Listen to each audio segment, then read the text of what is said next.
হ্যাঁ, আমি আজকে একটা ডিউ লেটার মাননীয় মুখ্যমন্ত্রীর কাছে লিখেছি।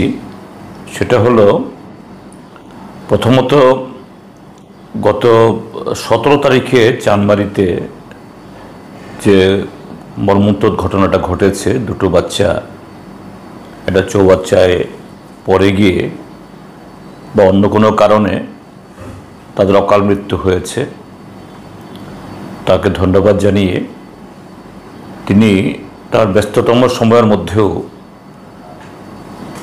জেরানিয়াতে দৌড়ে গিয়ে সেখানে আরেকজন মন্ত্রী মাননীয় সুশান্ত চৌধুরী তার সাথে গিয়ে সেই যে এই ভাগ্য বিড়ম্বিত যে দুই সন্তানের পিতা মাতা তাকে প্রবোধ দিয়েছেন এবং তাৎক্ষণিকভাবে কিছু আর্থিক সাহায্য করেছেন। যদিও দুইটা সন্তানের যে এত বিশাল যে বিয়োগের পর যে কোনো অঙ্কের টাকা বা সেরকম সাহায্য, এটা সমুদ্রে এটা এটা এই মানে বালুকা মানে একটা কণা ফেলার মতো, সন্তানের বিনিময়ে কিছু হয় না।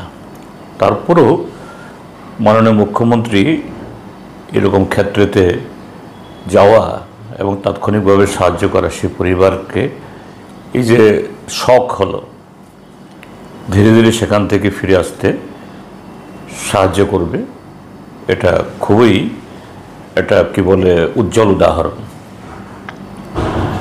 আমি সেই ঘটনাটা উল্লেখ করে সেখানে আরও বলেছি, পরদিন 18 তারিখে সেখানে গেছি, সেখানকার পাবলিকদের যে মধ্যে এটা নানা ধরনের সন্দেহ কাজ করছে।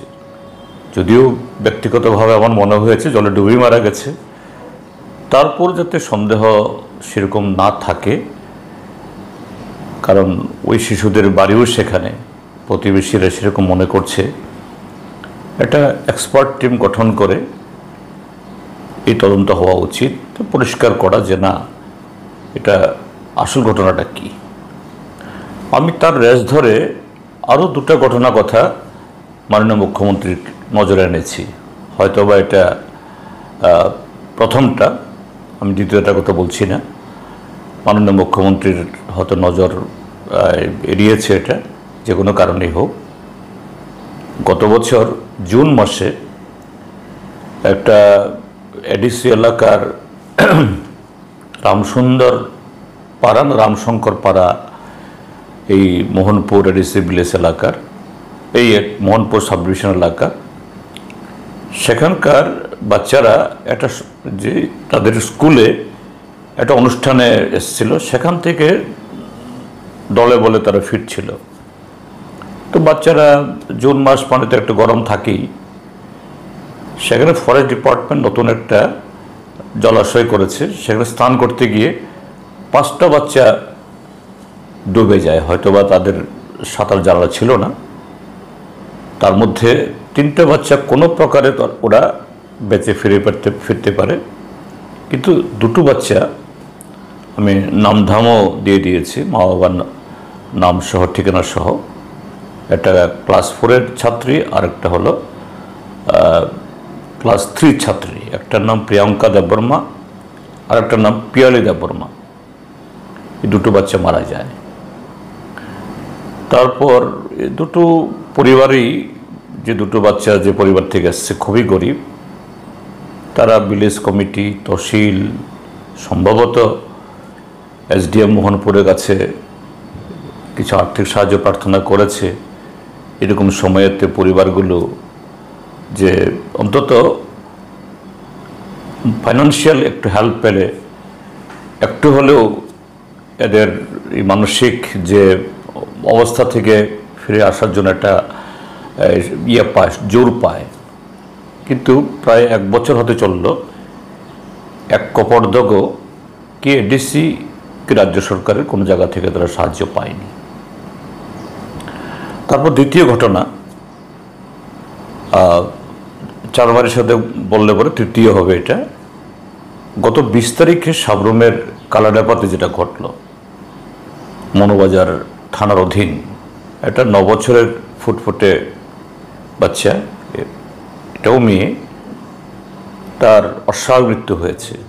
যদিও আজকে পত্রিকায় দেখছি তার বড় ভাইকে নাকি পুলিশ গ্রেপ্তার করেছে এবং তার অসংলগ্ন কথাবার্তায় এরকম কিছু ঘটনা ধরা পড়েছে। যাই হোক, তদন্তে সঠিক তথ্য বেরিয়ে আসবে আশা করি। তো আমি চিফ মিনিস্টারকে লিখেছি যে এই আসল ঘটনা উদ্ঘাটন করা একটা দিক, দোষীকে যদি সেরকম অপরাধী কেউ দোষীকেও সাব্যস্ত হয় তাদের শাস্তি দেওয়া, কিন্তু এই বাকি দুটি ঘটনায় যে মোহনপুর মহকুমার যে ঘটনা 1 বছরে ঘটে গেছে, এই দুটো পরিবারকেও এই চানমারি ঘটনায় যেরকমভাবে আর্থিক সাহায্য করা হয়েছে সেরকম আর্থিক সাহায্য করতে পারলে খুব ভালো হবে এবং দক্ষিণ ত্রিপুরার এই কালাডাপার ক্ষেত্রেতেও মুখ্যমন্ত্রী যেন মানবিক দৃষ্টিকোণ থেকে এটা দেখেন, সেটাই ছিল আমার ডিউ লেটারের বিষয়বস্তু। এমনিতেই আমি চিঠি পাঠিয়ে দিয়েছি আজকে সকালবেলা এবং মিডিয়াকে আমি দিয়েছি, এর ভিতরে অন্য কোনো কিছু নেই। এতে আমাদের রাজ্যের এই শিশুদের রক্ষণাবেক্ষণে যেমন এই অভিভাবক কুলের, সমাজের আরেকটু দায়ী বাড়বে এবং তারা যদি আর্থিক সহযোগিতা পায়, এই যে শক থেকে, মানসিক যে আঘাত থেকে এই উঠে দাঁড়াতে তারা শক্তি পাবে।